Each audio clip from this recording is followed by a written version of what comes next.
Hello and welcome to the team preview for the Cleveland Bros in the NPL Minors Tryout Tournament.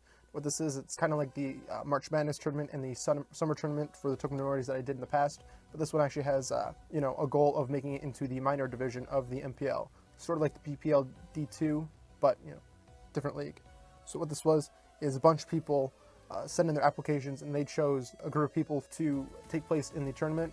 What we did was we broke it down into two different pools. Free draft, filled the team with 8, and we were allowed 2 offensive Z-move users that we would declare at the end of our draft. From there, we would go and be divided into 4 pools of 4, where the top 2 of each pool move on to a single elimination tournament, and then eventually there will be a winner. Now, this isn't just the winner of the tournament is in, it also includes, enthusiasm for the league and just how you play and how you draft, and everything is taken into account to see if you can be accepted into the minors division. So, there are some really cool people in the league like Monatui and Eric and so many other people. So being able to be in this and participate in this is, really cool and something I was looking forward to. So going in, I did not have a draft plan at all, but luckily I was granted pick number 1 overall. Out of everything that was banned and not banned, one mon that controversial, should it be banned, shouldn't be banned, I ended up drafting it, and that was Tapu Lele with the number 1 overall pick.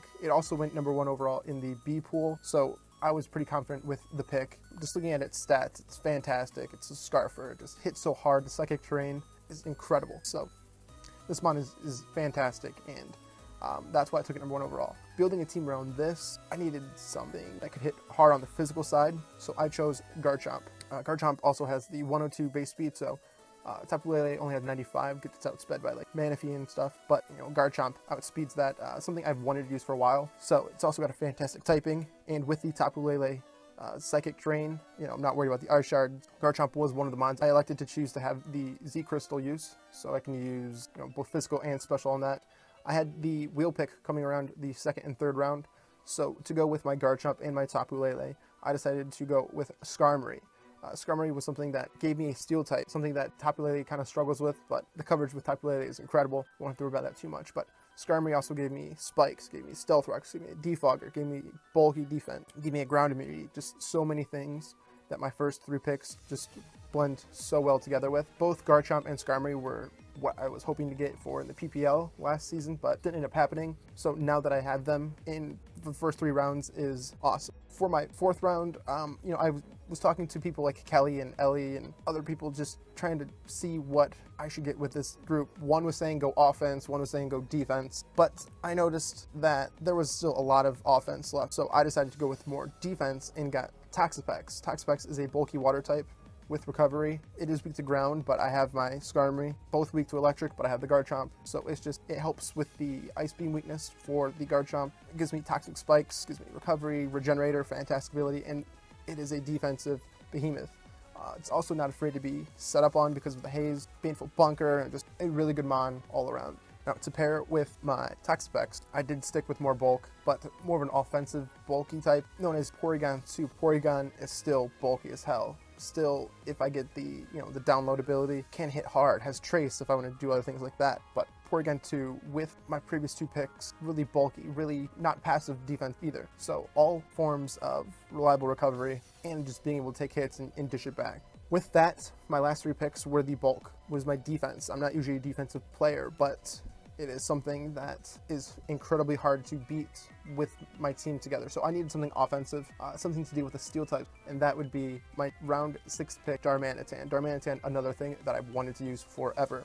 Another base 95, but is an incredible Scarfer. Smack things in the face. I'm not worried about steel types anymore because Darmanitan can destroy teams. It also has U-turn, so pairing U-turn with a good Volt Switcher was one of my main goals for this round. So for my round 7 pick, on the back end of the wheel, I chose Mega Manectric, something that I used a lot in the ORS play, and I paired it with Darmanitan, and they both hit real hard. So Manectric was another thing to deal with bulky water type, something that can kind of hurt my team a little bit.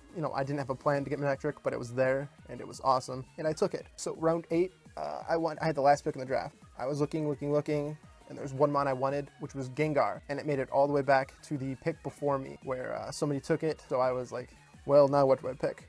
I was at a water park during the draft, so I didn't really get to look at everything and think things through, which is why I relied a little bit on Kelly and Ellie to give me insight. And with my last pick, I needed another Z crystal user because I didn't feel Tapu Lele was going to be that. So I chose Alakazam with my last pick. With the Psychic Terrain, Alakazam hits harder than Tapu Lele. It also has fantastic coverage, so the Z Crystal will be put to use. With the Psychic Terrain, I don't have a fear of priority attacks, so Alakazam should have some longevity to be able to go in there and take things out late game or early game. And with the ability, I'm not too worried about hazards at all. My first two picks, my last three picks are really offensive, and I have the bulk, so all around I think my team meshes well together. So that's my team, and the teams I have to deal with are Ace of Base 99. We also have Potato Jim, who is around a lot. I've never played him before, but looking forward to it. He's got a nice team there with some sand. And finally, we have Magira Madman, who also seems to be a good player, has a good team. So this is the team. We have to finish in the top 2 to advance to the tournament round. So hopefully the team matchups work, and I can advance and put on a good show. So thanks for watching, and stay tuned for the NPL Minors Tryout Tournament.